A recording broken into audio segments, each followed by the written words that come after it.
Shalom sobat yang terkasih dalam Tuhan Yesus Kristus, berjumpa kembali dengan saya di channel ini. Terima kasih buat teman-teman yang selalu setia mendukung perkembangan channel ini dengan cara subscribe, like, komen, dan share.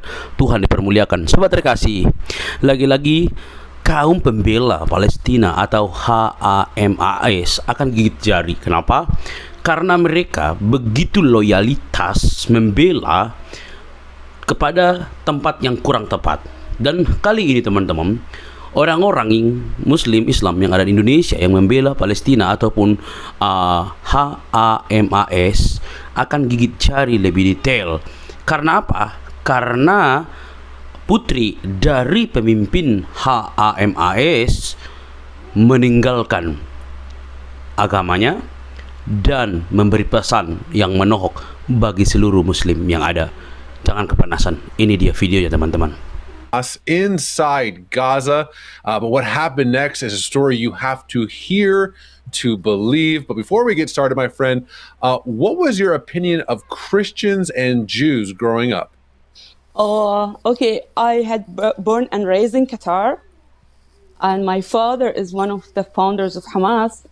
So my father and my mom, they raised us to hate Israel and hate Jewish, hate Christian, and even hate the Shia, the Muslim, the Shia, and hate everyone who's not belong to Hamas, and curse them. And yeah, I just want to say sorry, but we used to curse all the Christian and the Jewish. We feel like we should kill them because this is what Quran say.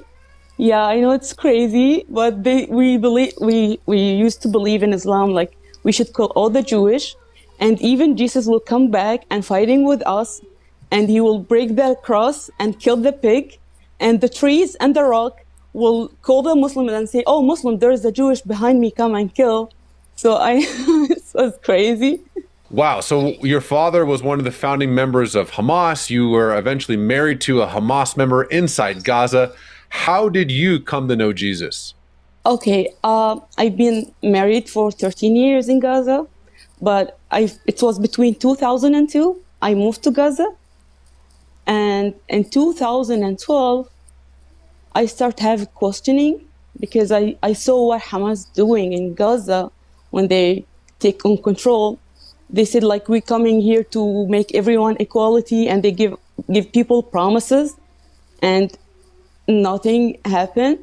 And they've been like, they said we hate Fatah. Fatah is the organization was in control in Gaza before Hamas. And they asked people to give them their vote in the elections. And I gave my vote to Hamas. I'm sorry for this, but I did this in 2007, I think, or 2006. But they just make Gaza more worse, and they start killing the Palestinians. They start to make us feeling, if you are not belong to Hamas, you should be scared. But I keep like thinking, and that time ISIS showing, and they've been killing a lot of people, Muslims people. And I feel like something wrong with this religion. And, maybe I just jumping, like, because I raised in Islam, I never been satisfied with God. I never been, like, I feel God will never be happy on me. I don't have any guarantee to go to Jannah. I'm always scared from hell. I'm always scared when they put me on my grave, there's a snake coming to make me suffering. And so Islam is not give you peace, and you're always scared something wrong will happen. Like, oh, I did this prayer, maybe God didn't accept it from me. I have to do like more and more. So I start thinking, and there's someone, he's close to me. I don't want to mention his name because his safety. He told me he become an atheist, and he asked me to read the Quran without holiness, like a regular book. Because, the Quran is all about killing. It's all about Muhammad's story when he married his son, and he had a son. He adopted a son, and then he decided to marry his wife. So he said, like, Allah sent a verse in Quran, ask his son to divorce his wife, and Muhammad will take her. And so I feel like, okay, Quran does not make sense. And it will never be that God of Quran is the real God, because it's psychopath God and nothing is make sense for me in Quran. So I feel like, okay, I didn't believe there is no God. I didn't become an atheist, but I've been like praying every single day. God, if you are exist, I want to know you. I want to meet you, because I know deep inside there is a God. I couldn't believe like this is, the universe, that everything. And when I was praying for God, like to heal, he healed my children, like they almost die. And I had something like, I know there's a God. And I started to pray like from 2012 till 2014. There was a war between Hamas and Israel. And I remember the IDF called my ex-husband, and they asked him to call my neighbors because they want to bomb their home. And he told him like, oh, no one is home, because Israel is caring for the civilians' life. They calling people before they bomb their houses. They are not killing the houses and randomly. So in that night, they bombed our neighbor's house, and it was so scary for me. I feel like, oh, I will die soon. So I've been crying a lot in that night. I said, God, if you are exist, please, I want to know you. I want to call your name. I want you to save me. So in that night, I was dreaming, and I saw myself with my mom, and my mom passed away in 2005, and that was in 2014. I saw my mom, and we've been sitting in a balcony, and the moon was so big and come closer to us. And my mom asked me to look at the moon, and I saw Jesus' face coming out the moon, and he was speak to me in Arabic, and he said, "Ana Rabb Yeshua," like I'm the God Jesus. Wow. And he was talking to me. But what I'm remembering, he was say, "Inti binti ma tkhafi." You are my daughter. Don't be afraid. So I feel like, okay, when I woke up, I feel like maybe it's just take a second, but I feel like there is a moment, I feel like there's a light in the room. Something like, oh, this is real. So I never heard about Yeshua's name before, because we call him Isa in Quran. I never been with the Christian people. Like my community is 100% Islam. Like when I was in Qatar in the schools, it's 100% Islam. And like my activities was like going to the Islamic center and memorization Quran. And I never met Christian people in my life to see like people come and told me about Jesus. No one told me about him before. But when I heard the name, I feel like it's a beautiful name, and he's a beautiful God. And I feel peace inside my heart. It's like for the first time, I feel like someone's loved me. Like, oh, someone's loved me, because I never feel loved with my family. Like, because they are, I don't hate them. I love my family, but being Muslim, you don't have peace, because God is always mad about Muslims. God's always mad.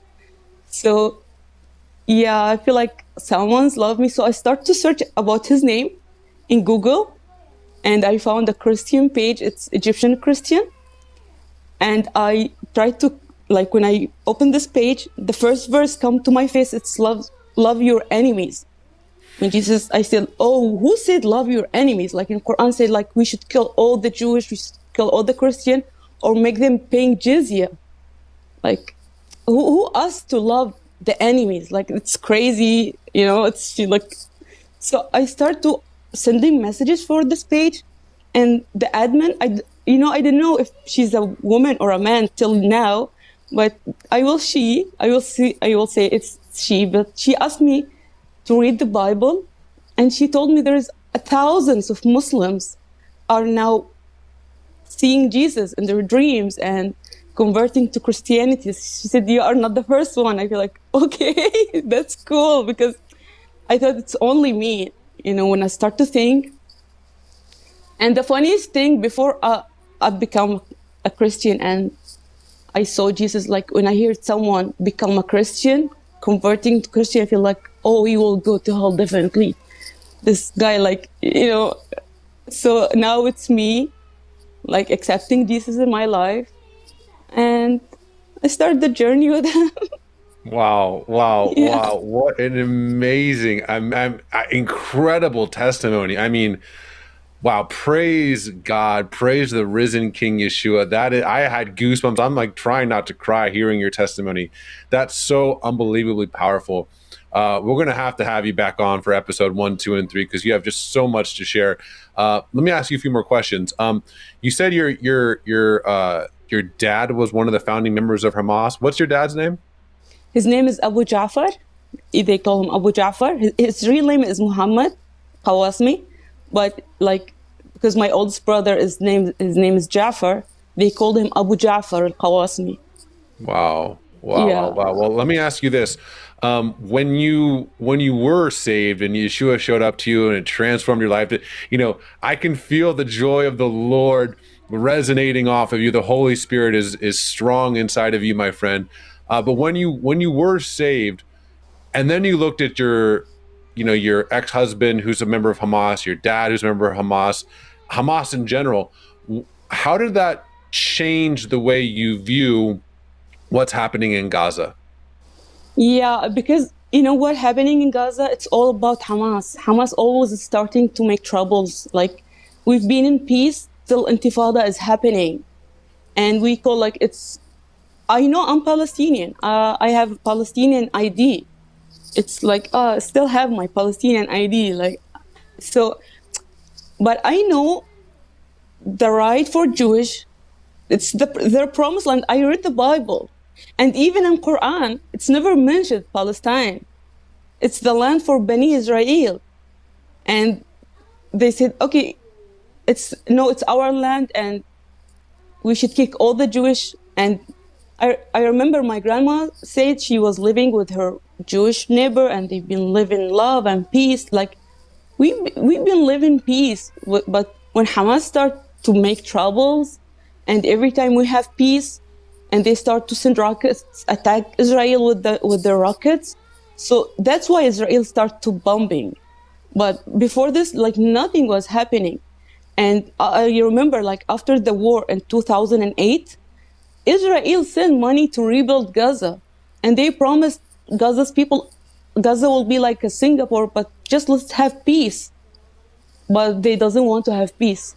They just want to kill and make people suffering and stay on control and having all the money is coming out from outside. And I remember like when my ex-husband was talking, he was not talking to me, he was talking like for his uncles and his friends. And he said, oh, now we are building a city under a city. So they took all the money is coming to rebuild Gaza and they just built the tunnels and there's a real city under a city. But they never built a shelter for people, for children. Never. No, there's no one shelter in Gaza. It's all about the tunnels. It's all for Hamas. They are hiding now, and they just let people to die and use the human and children like human shield. They doesn't care for our life. They just care for their position and their power, and they just want to stay strong and they want to stay on control, but they doesn't care for our lives. Unfortunately. Oke, teman-teman yang terkasih dalam Tuhan Yesus Kristus, apa respon teman-teman? Semoga teman-teman bisa menyimak ulang dan memperhatikan bahasanya yang digunakan supaya lebih memahami. Sangat menarik dan sangat membuat orang gemetar. Kenapa gemetar? Karena ada banyak orang yang ada di garis radikal justru melihat kedamaian di dalam Yesus Kristus. Teman-teman yang terkasih, ini buah dari doa, buah dari pemberitaan Injil, dan buah dari karya Roh Kudus yang menyadarkan bahwa agama yang lahir dari kebenaran pasti mendatangkan damai sejahtera. Agama yang benar-benar di hadapan Tuhan, dia mencintai Tuhan, tetapi di saat yang sama mencintai orang lain, walaupun itu berbeda suku, agama, dan ras. Itu Tuhan yang benar. Logikanya demikian. Kalau seseorang itu benar-benar menyembah Tuhan yang benar, pencipta alam semesta, yang di dalamnya segala makhluk hidup, baik yang pohon-pohonan, manusia, binatang, dan segala macam itu, pokoknya makhluk hidup, maka Tuhan itu merawatnya. merawatnya pasti. Maka kalau ada orang yang katanya bertuhan di antara makhluk itu, apalagi ciptaan yang paling mulia yaitu manusia, katanya bertuhan, katanya percaya kepada Allah, tapi ketika mereka memperlakukan sesama manusia berbeda agama, berbeda suku dan ras dengan semena-mena, pertanyaan sederhana, apakah benar-benar mereka percaya Tuhan yang benar? Jawablah itu di kolom komentar teman-teman, tidak perlu kepanasan. Logikanya demikian, logikanya seperti itu.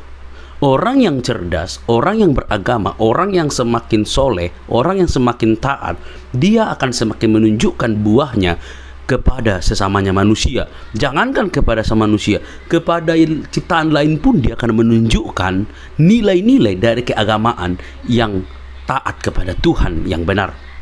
Nah, teman-teman, kali ini kita melihat sebuah realita kan, bahwa dari garis-garis keras dari Muslim tersebut, ketika diwawancarai, kita mendengarkan bagaimana akhirnya dia menerangkan posisi yang begitu bagus untuk menyadarkan banyak orang, teman-teman. Selama ini kalau kita di Indonesia selalu mendengar sebuah berita-berita yang notabene itu tidak berimbang tentang yang ada di Palestina dan juga Hamas. Iya kan? Kita mendengar itu. Maka ketika media-media yang tidak berimbang itu menyiarkan kepada masyarakat Indonesia, mereka yang tidak mau cross check akan menimbulkan kemarahan. Dan endingnya apa? Ya separatis kan. Teman-teman yang dikasih oleh Tuhan, sekali lagi, saya ini berdiri di atas dasar kemanusiaan. Maka siapapun dia, baik Israel, baik Palestina, baik Hamas, saya berdiri membela kemanusiaan. Siapapun yang merugikan orang lain dengan sengaja, apalagi atas dasar agama, maka itu bukan orang yang beragama. Pasti itu. Tidak mungkin Tuhan yang benar, Tuhan yang hidup itu menyuruh orangnya untuk melakukan hal-hal yang lain kepada yang berbeda keyakinan. Tidak mungkin. Lalu dari kesaksian ini teman-teman menjadi peringatan bagi kita, bagi setiap orang, untuk melihat bahwa kedamaian itu pasti dilahirkan oleh agama sebenarnya, walaupun tidak sempurna. Pasti itu. Orang yang beragama pasti dari arti agamanya tidak kacau, berarti hatinya tidak kacau, dan endingnya pasti mendatangkan damai sejahtera. Lalu kalau penganutnya tidak mendatangkan damai sejahtera, bahkan merugikan orang lain, itu seperti apa responnya? Nah, ini menjadi peringatan teman-teman bagi kita, ya, menjadi peringatan. Ini saja orang yang di garis depan menyiarkan sebuah berita yang mungkin tidak disukai oleh banyak orang atas kesaksiannya, dan ini sangat-sangat luar biasa. Dan semoga banyak orang yang disadarkan dengan pembicaraan yang menarik ini. Bagi teman-teman yang bisa bahasa Inggris mungkin akan lebih mengerti lagi, kan begitu. Jadi kalau kita memahami teman-teman, alangkah indahnya ketika dia menemukan Yesus Kristus. Ya toh? Alangkah indahnya ketika dia menemukan Yesus Kristus. Alangkah indahnya dia menemukan keselamatan. Alangkah indahnya dia lepas dari belenggu yang mungkin selama ini dikontrol oleh keyakinannya yang dulu gitu ya.